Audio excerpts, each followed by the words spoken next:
Well, we know from Friday there were around 20,000 British tourists in Tunisia with our members and also those who travelled out there independently. Now, a number of those have now chosen to accept the flights home and be repatriated, so those numbers will have dropped.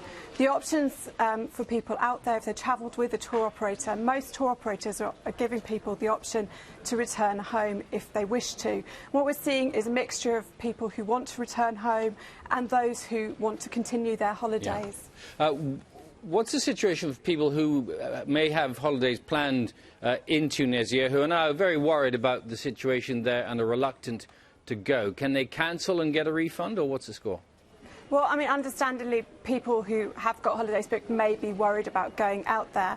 Now, the Foreign Office hasn't changed its advice to Tunisia, so it's still, it hasn't advised against people going there, which means there's no obligation on the travel companies to offer people a refund.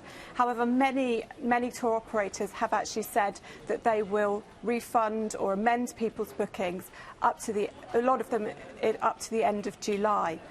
So people are advised, if they're travelling out up to that date, to contact their tour operator, or if they've booked independently, to contact the airline and see what their options are.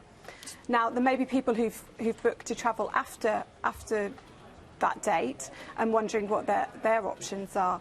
A lot of the tour operators are assessing this on a daily basis, and the best advice for those people is to wait and see whether there's any change to the Foreign Office advice and also what their tour operator decides to do. There has been some criticism from people who were at the resort at the time that afterwards the travel companies were very slow to respond to them. They couldn't get any reaction from them at all about getting a flight home, where to be and how to be safe. Do you think our travel companies and tour operators are really up to speed with the sort of risks that can be faced in resorts these days?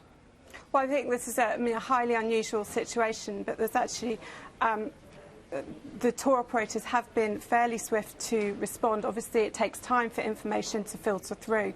In terms of their decisions on what they're going to offer holiday makers and decisions to fly people home, that happened fairly promptly, and there were 10 flights by one holiday company put on to return people home on Saturday.